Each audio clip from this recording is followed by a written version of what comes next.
A couple big name pitchers have gone down recently, and while you can't replace their talent on the waiver wire, you just might be able to replace their production. Stick around to find out how.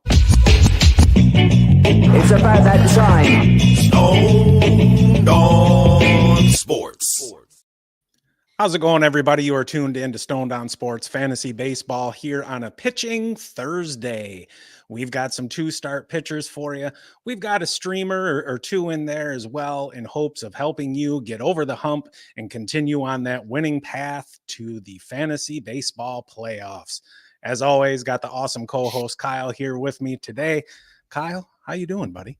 Doing great. Hope everyone else is doing out there. Our full rankings for next week for two-star pitchers are on the website, stonedonsportspodcast.com. I'll pop the link in there too in the chat there for you guys.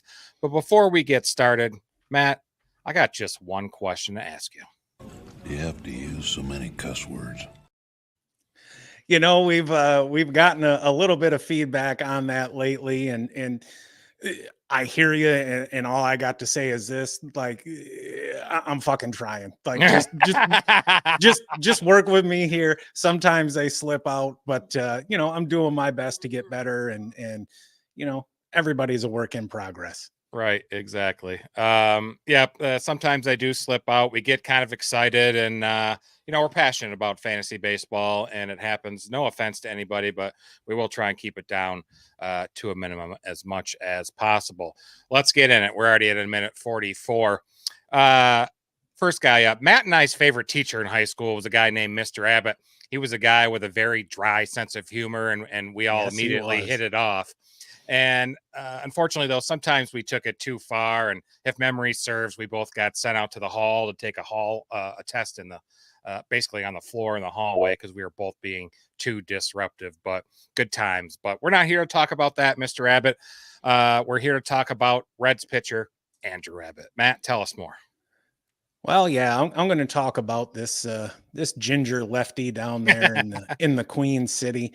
He's got two starts at home, both against St. Louis and Kansas City. St. Louis offense has been in a bit of a rut as of late, pretty much a bottom 10 group. They're doing a good job of putting the ball in play, and they've pretty much done that all season long. Their average isn't too bad either, but there's no power there. We're going to go ahead and pile on a little bit too. Against left-handed pitchers, St. Louis has the 10th most strikeouts and the third lowest OPS. I smell opportunity. Sure. Kansas City, different story. They've been a top 5 to 10 offense in pretty much any category you can think of. They're not striking out, but they're not walking either. They haven't been as bad against lefties as St. Louis, but they're not great either. So that helps to counteract a bit of the hotness at the plate that we've seen from them as of late. And look, yesterday's start against the Marlins was not great. He allowed 6 earned runs, 3 home runs in 5 innings pitched, striking out 7 and walking 3. And recent waiver wire target, Jake Berger, actually got to him twice. Prior to that, he was 9-8 with a 3.41 ERA. His FIP and XFIP were about a run and a half higher. 129 whip, 97 strikeouts, 46 walks. Dude is giving up 21 home runs in 121 and a third innings pitched. And I'm really just, I can't wrap my head around how this guy has been successful considering the headwinds. When you think about the ballpark, all the home runs and the underlying indicators. And I've mentioned them a couple times, and let's just start with the home runs. 21, that's a lot. Yeah, that's 5 more than he allowed all of last season, and he's only pitched 12 more innings this year than last. His home run to fly ball rate is also up year over year. We've also seen a big drop in his strikeouts. He's got a 19% strikeout rate. That's down 7 points from last season, and his 7.2 K per 9 is down by about 2.5 strikeouts per 9 innings. And look, he's lost 2 points on his swinging strike rate. That's now sitting at 9 flat. And luckily, we've not seen a similar drop in his whiff rate. However, it's still down, but only by about 3 points to 22.2. Still, that's in the bottom quarter of the league. His chase rate isn't amazing either at 25%. And I'd imagine that part of it is pretty much because everything he throws is flat. Although he does get slightly better than average horizontal movement, it kind of evens out. But, you really, as a pitcher, you want to do what you can to change a batter's eye level, be it in or out, up or down. He's seen some improvement in his walk rate this season. He's got that down to 9 flat with a walks per 9, just under 3.5. Both of those are higher than we want to see, but they're not really terrible by any stretch. And he is working in the zone overall more this season. And as a result, we've seen his contact rate rise to just under 81% on the whole and a little over 87 in the zone. Both of those well above average. He is doing a better job of getting ahead early in the count, though, throwing first pitch strikes 61.8% of the time. But better, that's a relative term, dude. That mark is still below average. To his credit, he is being more efficient with his pitches this season, throwing 64% of them for strikes. And I really think his saving grace this season has been in the quality of contact. His 88.1 mile an hour exit velocity and 33.1 hard hit rate are both well better than average. His barrel rate is kind of rough at 9.2%, but that's going to happen when you have a 22-degree average launch angle. Ugh. He's also not forcing much weak contact. Considering where this dude plays his home games, his batted ball profile is terrifying. He's got a 32.5% fly ball rate and just a 33% ground ball rate. Credit where it's due, though. He's done a good job at limiting the line drives. It's kind of mind-blowing. He's got an 84.6% strand rate that makes absolutely no sense whatsoever. And his 256 BABIP seems like it should be about 50 points higher. If you need him, go out there and get him and run him out there. But I think this guy is the textbook definition of sometimes it truly is better to be lucky than good. For sure. Yeah. I mean, still available in 40% of leagues, so likely available in your league. Yes. This Yankees pitcher struggled his last time out. He's got a matchup next week that seems prime for a rebound. Can Marcus Stroman make it happen? God, I hope so. He had struggled of late. He was supposed to be a 2-start we were going to talk about, and then one got pushed back to Sunday versus the Rangers, but I really like that start. Next Saturday, the 17th at Detroit, especially if you're in daily moves leagues. And like I said, he struggled. He's not completed 6 innings since June 22nd. That's quite a while. And through June 22nd, he had an ERA of 3.15 through 16 starts. Like, he was looking pretty good.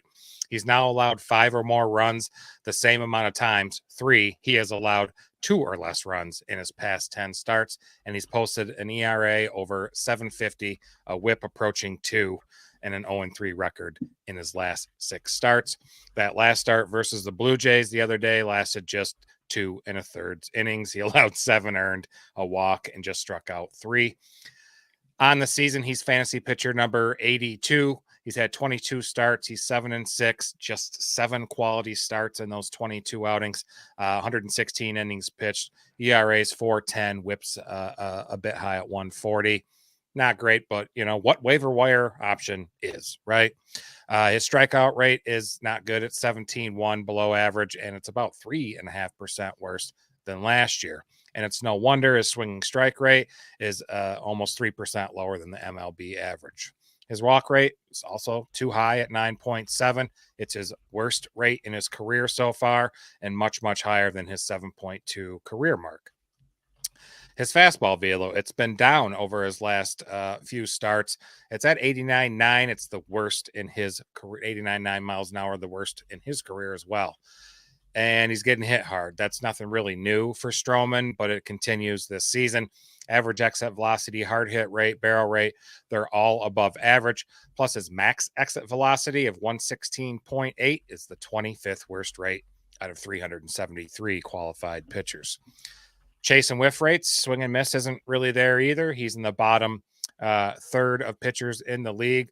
But perhaps his greatest trait or asset is his ground ball rate. It's at 49.2%, and it's in the 80th percentile, and that's great. However, it's drastically worse than last year and worse than his career mark a 57%, Matt. That's an excellent ground ball rate. All the other underlying metrics there seem to kind of corroborate this. His fly ball rate's up 10% from last year, as well as his launch angle after having just a 3-degree mark last year. Just 3-degree launch angle last year. He's almost at 11% this year. Still under league average, but a big, big jump. In turn, his home runs per 9 is way up to 139, extremely higher than his career rate of 0.87. So the matchup, I should say, they're against the Tigers the last 15 days. They have not been good. So they've, taken a big hit. The trade deadline, they lost a lot of pieces, and there's some people still injured. They're bottom 5 in hits, runs, RBIs, home runs. They're mid-pack in both walk and strikeouts, and they have a team OPS of just 626. And let's not forget, Comerica Park is one of the best pitchers' park in the majors. So, this pushback of his start, I'm hoping that he's working on his mechanics a little bit. I'm looking for Stroman to be, refreshed, recharged, and ready to help fantasy managers next week and hopefully beyond. Next guy, this Rangers pitcher just made his season debut after recovering from Tommy John surgery and should be in the rotation the rest of the way while offering some good strikeout numbers. Matt, how can Tyler Mahle get himself on fantasy radars? Well, pretty much by just existing at this point in the season. A lot of people are down a starter, myself included. I haven't seen word on Joe Ryan yet, but, hoping for sunshine, prepping for rain. He's got a road start at Boston, then he's home against the Twinkies. Boston, they've been on fire. Second highest scoring offense. They're not striking out much. They're drawing some walks. They're hitting for power. Minnesota hasn't been quite as good, but still really solid. We'll call him a fringe top 10 offense the past couple of weeks. He made one start since coming back from Tommy John surgery last May, scattered 5 hits over 5 innings, allowing 1 earned while striking out 2 and walking 1. And that's not the most encouraging stat line, but it's not awful. The last time he saw significant game action was 2022. So we kind of have to take our cues from a couple of years ago to try and figure out what can we expect while keeping in mind that, he is coming back from surgery. Over his career, he's been a good source of strikeouts with rates in the mid to high 20s and punching out better than a guy per inning. He's got an above average amount of swing and miss, and he's carried called plus swinging strike rates right around 30%. And for that statistic there, I know we don't talk about it too much, but for me personally, 30% is that golden number. He does typically walk just a hair more than average, but nothing to be alarmed about, with rates in the mid 8% range and walks per 9, a little over 3. Throughout his career, he's generally allowed a little less contact than the average pitcher, both from an overall perspective and in the zone. And the quality of contact has been pretty damn good as well, with exit velocities below 89, barrel rates under 8%, and a better than average weak contact rate. Hard hit rates have fluctuated a bit from the mid to high 30% range. And once you start to get into the high 30s, that's a few more hard hit balls than you really want. From a batted ball perspective, he's been a fly ball pitcher his entire career, but he's not really been pulled a whole lot. He keeps his line drive rate right around league average as well. These are admittedly a couple matchups that are on the tougher side, but he's looked decent in his rehab starts down in the minors. So you do want to take that with a grain of salt. But if you really, really need the innings, he might be worth a look. He's got a decent track record of success. And though Texas, offensively, they have really underperformed on the whole this season, I do think there is at least an opportunity for him to get some pretty decent run support as well. Quality starts a little iffy. I think if he gets one, you're going to be happy with it. But I think there's a decent chance that, maybe he can eke out a win in one of those 2 appearances this week. Excellent. Since being traded from the Marlins to the you can go to the Cardinals. The hell was I thinking? To the Orioles. Trevor Rogers has had one good start and one not so good start, but both of them have been on the road. Now he's got 2 starts at home. Are we going to see a better result? I think so. And I think a lot of it has to do with some run support in that team context. He's number 94 starting pitcher on the year. As we mentioned, was traded at the deadline. Last start was yesterday in a no decision. Gave up just 2 earned, 7 hits, 2 walks, just 2 strikeouts over 5 innings. He's allowed 2 earned run or less in 6 of his 7 outings since the beginning of July, although he has 0 quality starts to show for it because he cannot last longer, or he hasn't lasted longer than 5 2/3 in those appearances. On the season, he's had 23 starts. He's 2-10, 114 2/3 innings pitched. ERA is 4.71. FIP and XFIP are just about a quarter run less, and his WHIP is high at 156. What stands out on there? I guess it's the wins for me, only 2 of them, but I think you really have to attribute that to pitching for a weak Marlins team. I fully expect some wins to come here soon for fantasy managers now that he's in Baltimore. His strikeout rate's not amazing. It's just at 17.4, and it's really a far cry from what we saw from him just a couple seasons ago, constantly in the 25-28 range.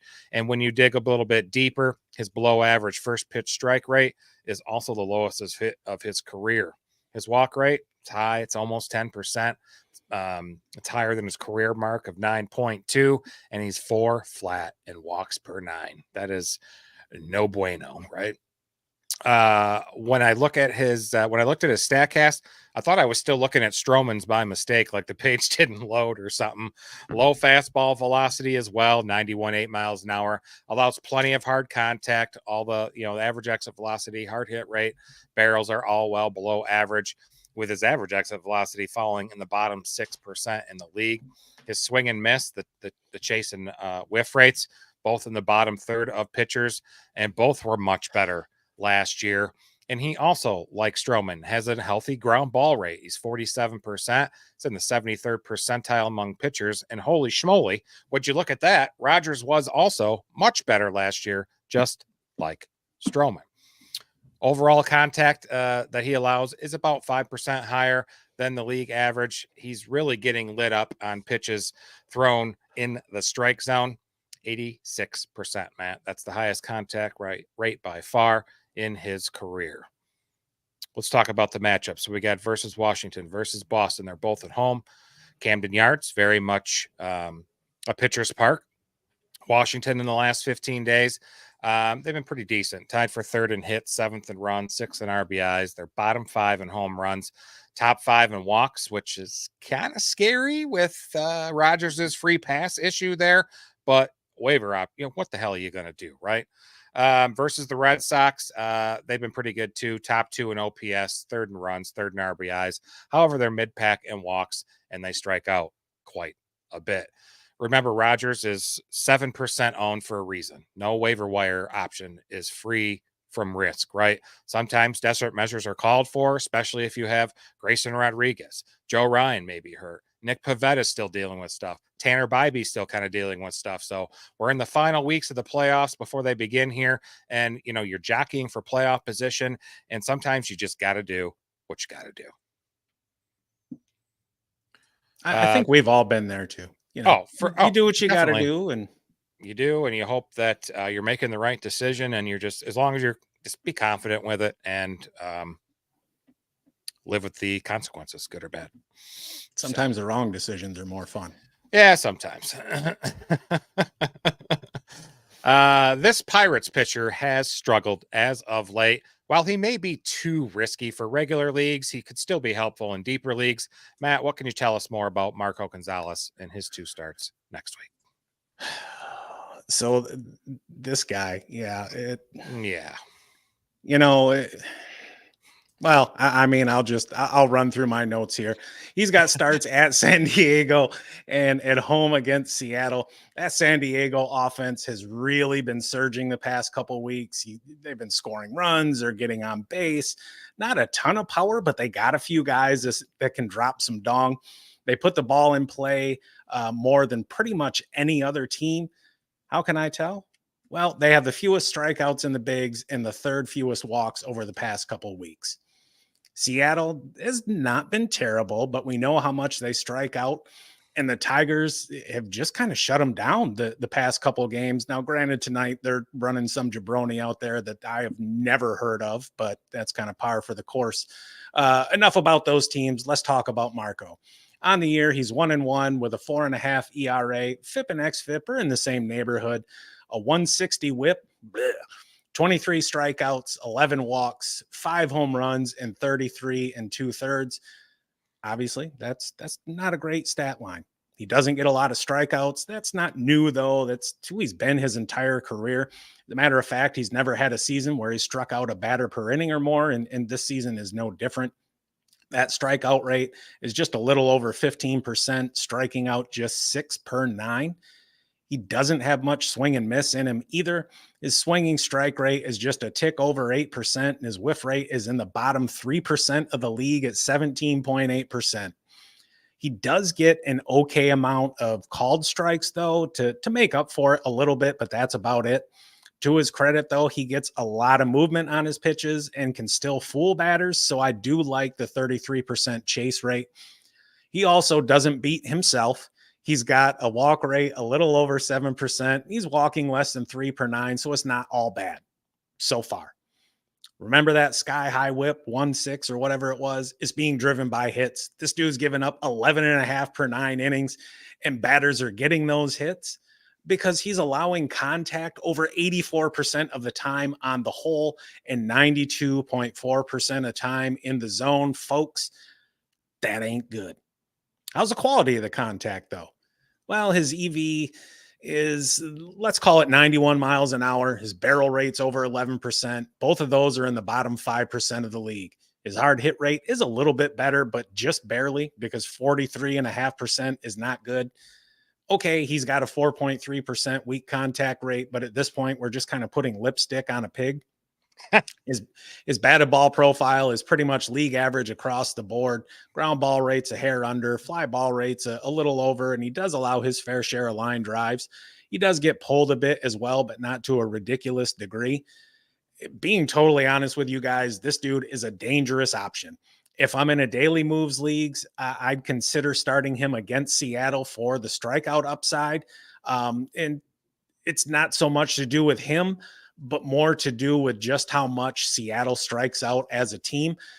But you got to understand there is big blow up potential with him. I think dangerous might even be an understatement. There ain't no way in hell I'm running him out there for both unless he is literally the only 2-start pitcher available on the waiver wire in your league, and you absolutely have to have the innings. But damn, Godspeed to you if you do. Okay. Back-to-back quality starts and 2 good matchups next week. Sign my ass up. Talk to us about the Mets' Paul Blackburn, Kyle. Yeah, just got traded from Oakland at the deadline. He's not been super great in fantasy. He's number 149 on the year, but since July 15th, he's been down to number 74. His last start, no decision, was yesterday. Just allowed 1 earned run on 5 hits, 2 walks, over 6, and struck out 6. Second quality start in a row you mentioned. And he also recorded 6 strikeouts in both of those outings and allowed 1 earned run in 3 of his last 5 starts dating back to May 5th. He had some, interruptions there with his schedule, and he went 3-1. So despite a solid performance the last couple, starts, his season overall has been kind of a mixed bag. On the year, just 11 starts. He is 5-2, 63 innings pitched. His ERA is just under 4, and his WHIP's 117. Not too bad. He's getting some luck, though. His expected ERA is all the way up to 4.40. Strikeout rate, below average, 19.4 and 3% worse than last season. Walk rate is is above average, 7 flat, and that's right in line with his career mark. So I like that he doesn't issue too many free passes. Finally, a stat cast with some damn red on it. So first thing that jumps out at you is how little of hard contact Blackburn allows. His average exit velocity is a low 87.4 mile an hour. It's in the 83rd percentile. Hard hit rates in the 70th percentile, and it's about 1.5% better than his career mark. While his swing and miss game is still a bit below average, it's still better than Stroman's, still better than Trevor Rogers's. So, however, what he does have in common with Stroman and Rogers is an above average ground ball rate. Blackburn's ground ball rate's 48.4, placing him in the 77th percentile in the majors. And his launch angle, while below average, still helps him generate pretty much a fair amount of pop-ups, especially with all that soft contact he allows. Those are easy outs to get through innings and accrue fantasy points. The couple matchups, both pitchers at home, Pitchers Park on average in the last 3 years there for the Mets. What's that? Citi Field. So he's facing Oakland next week, his former team, in the last 15 days. I'm not really have to tell you. They're horrible, and they pretty much always will be. They're bottom 5 in runs, hits, RBIs, and team OPS. Miami, not very good either. 19th in runs, 17th in RBIs, 15th in OPS, and top 3 in strikeouts over the last couple weeks. So I think I view him as, somebody steady. He's not very spectacular, but he's a good option in most formats. His ability to, limit damage and provide some decent innings are good. His consistency, I think, will be his main, fantasy asset moving forward. I run him out there with confidence next week. I put a waiver claim on him last night and actually picked him up in, I think, the podcast league, and I'll roll with him. You should too. All right. We got a couple more dudes left here. This Philly pitcher, dual eligible, as well as won 4 out of his last 5 starts, though he's allowed at least 4 runs in each of his last 2 outings. Sure does help to have a top 5 offense. Isn't that right? Yes, Matt, absolutely. Why is Tyler Phillips a good 2-start option next week? Well, because some of us are desperate, right? Sure. And others are looking to pad a lead. He does have 2 home starts against Miami and Washington. We've already kind of talked about how Miami is at length this year. Washington, we know they trade away some assets at the deadline. They put the ball in play. They don't really have a whole lot of power on that team, but there's, at this point in the season, we know who they are. We don't need to get into super deep detail. And that's because I didn't really dig in too deep for that detail. After back-to-back starts to end July without allowing any earned runs, he's allowed 12 in his last 6 2/3. That ain't great. Granted, both of those starts were on the road and one was against the Dodgers. It still warrants keeping in mind. So far in his limited exposure here in the bigs, he's 4-1 with a 4.83 ERA. His FIP is like 4.84, damn close. And his xFIP is 4 flat. So, he's been a little bit unlucky. He's got a 107 whip, which is actually really nice. 23 strikeouts, just 6 walks, 6 home runs, and 31 and 2/3 innings pitched. The home runs are a bit high considering his innings count, but half of those came in one game, 2 starts ago against Seattle. And really, I wish this dude struck out more batters, but even at his best in the minors, he really only averaged about a strikeout per inning, and that's fine. Some dudes just don't have big K rates. With the Phillies, he's got a strikeout rate of 18.4%, striking out 6.5 per 9. It's a little bit worse than fine. However, his swinging strike rate is of 11 flat is actually better than average. And while his 22.5% whiff rate isn't going to blow you away, it's not terrible either. He does make up for it with an excellent 33% chase rate, which is partially driven by the amount of vertical break or drop on his pitches. Of his 5 pitches, 4 of them get a well more than average amount of drop. Horizontal break, not so much. Remember earlier, we were talking about changing the batter's eye level, helps make pitchers more effective. He also helps himself out by not walking too many. He's walked 0 or 1 batters in 4 of his 5 starts. His walk rate's below 5%, and he's walking just 1.7 per 9. How does his contact look? Well, he's keeping his contact rate below 80%, but just barely. And in the interest of transparency, his 79.2% mark is higher than average. In the zone, it's the same story. 88.2 is higher than average, but it's not terrible. Quality of contact, mostly good. 87.6 mile an hour EV and a 34.7% hard hit rate, both of which would be in the top 25% of the league if he had enough innings to qualify. Barrel rate is at the other end of the spectrum, though. 12.6% is not good, and that would be roughly in the bottom 5%. He does coax more weak contact than the average pitcher as well. So, like I said, mostly good. on the whole, I'd say he's a ground ball pitcher to this point. While his rate is below average, so is his fly ball rate.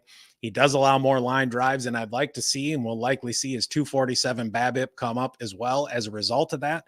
Considering his opponents and likely run support, I do think he is a solid option for the week.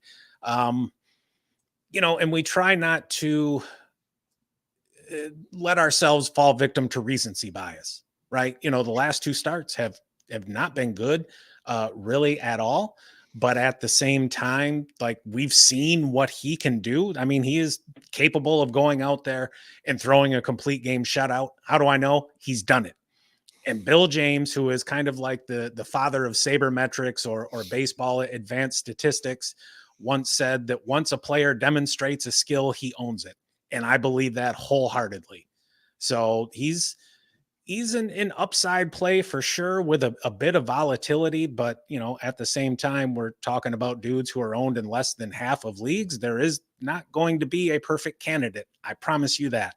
But out of what we've been able to find, and this week was slim pickings. It was real slim pickings. I looked in the home league and there wasn't squat for me to add. And I got, a little bit of panic, but I'm BI. He's probably one of the better options available for you. Yeah, he is on a great team as well. We got a question in the chat from Dubo. Just added Shane Baz and Kikuchi. They any good? I mean, I think Kikuchi's one of the more underrated arms in the league. He's got high strikeout upside, or high strikeouts, low walks, and he's on a new team now, and he just had a nice outing yesterday or the day before. Baz, yeah. I can't remember what he's done lately. He's been okay, and I can't recall off the top of my head, but you want to remember, when you've got pitchers returning from injury like that, there's going to be some ups and downs, right? And that Tampa Bay team is going nowhere fast. I do like Kikuchi better than Baz for this season. Dynasty, obviously I like Baz better. So yeah, no, they're pretty good. Just, depending on who you had to drop there, Dubo. Okay. Go ahead. Or go ahead. How do I take this damn comment off of here? You click on the comment. Oh, because it's way up high. I'm like, where did it go? Go ahead. Idiot. This damn Dodgers rookie hurler has had a bit of an up and down season. With 2 road starts next week, which version of Gavin Stone should we expect to see? Hopefully the good one, because he needs to do some stuff. He's got a couple matchups, and they're kind of tough. We'll get to him in a minute. He's the number 71 fantasy pitcher this season. Last start was yesterday. No decision against the Phillies that we just talked about. He allowed 3 runs on 6 hits. One of them was a homer, 1 walk, just 2 strikeouts over 4 2/3. It marked the second straight start in a row in which he was unable to make it through 5 innings. And now he has surrendered 3 runs in 3 straight innings. I mentioned that home run that he gave up. He has now coughed up at least 1 home run in 6 consecutive starts, allowing a total of 8. So I immediately scanned to his home runs per 9. He's still just over 1.08. He's allowed 14 total, but 8 home runs allowed since July 3rd is a bit of a concern. I will point out those games that he allowed those home runs came against Philly twice, Houston, Boston, and Arizona, all teams that are in the top 10 in home runs on the year. For the whole season, he's at 21 starts. He's 9-5, got a nice record, 116 innings pitched. ERA is 3.71, whips at 1.31. Strikeout rate is at 18.2% and appropriately in the 18th percentile. Walk rate 6.5, excellent in the 72nd percentile. He offers an above average 4-seam fastball. It's got a nice velo of 95.1. Overall, his pitching run values are all above average, with his breaking and his off-speed stuff in the 77th percentile or better. His overall whiff rate is a bit below average, but he has an amazing changeup that he uses primarily against left-handers that has a whiff rate of 36%. Hard contact? What hard contact? Stone's average exit velocity, hard hit rate, barrel rate are all in the 77th percentile or better. And true to form, for me, at least on today's show, another pitcher with an above average ground ball rate. He's 44.6. Hopefully he can fall back, on that skill a little more to keep those baseballs in the yard. Matchup at Milwaukee. They've been great the last couple of weeks. Well, they've been great really all season. They're 8th in hits, runs, and RBIs. They got the 4th best OPS. The ballpark there, American Family, has skewed towards a pitcher park. If we look at this season, or towards a pitcher's park, if we look at the whole, rolling average of 3 years, but if we look on the season, it's very much a hitter's park. So Stone will have his work cut out for him there. And versus St. Louis, they've been pretty middling the last 15 days. They are bottom 5 in walks, and their OPS as a team is just 20th. Solid option next week. That he's still available in 40% of Yahoo leagues. I thought he was going to flame out. Yeah. I really did. No, kept on there. I don't think they might had much of a choice with as much pitching injuries that the Dodgers were dealing with all year. So, anything in the chat? No, crap. All right, we're gonna get out of here, eh? If you liked what you see, please give us that like and subscribe. Matt's bad at showing the banners when I'm talking. He's very bad at it. He tries, folks. He does. No, he really doesn't. I always forget about it. And of course, we do fantasy football too. We'll have our next live stream this Sunday, August 11th at 7 p.m. Check us out on YouTube, Stone Down Sports Fantasy Football. We'll be having our fantasy tight end preview. Check it out. Links are all available below in the description. Have a great day, everyone. Stay stoned. See you, folks.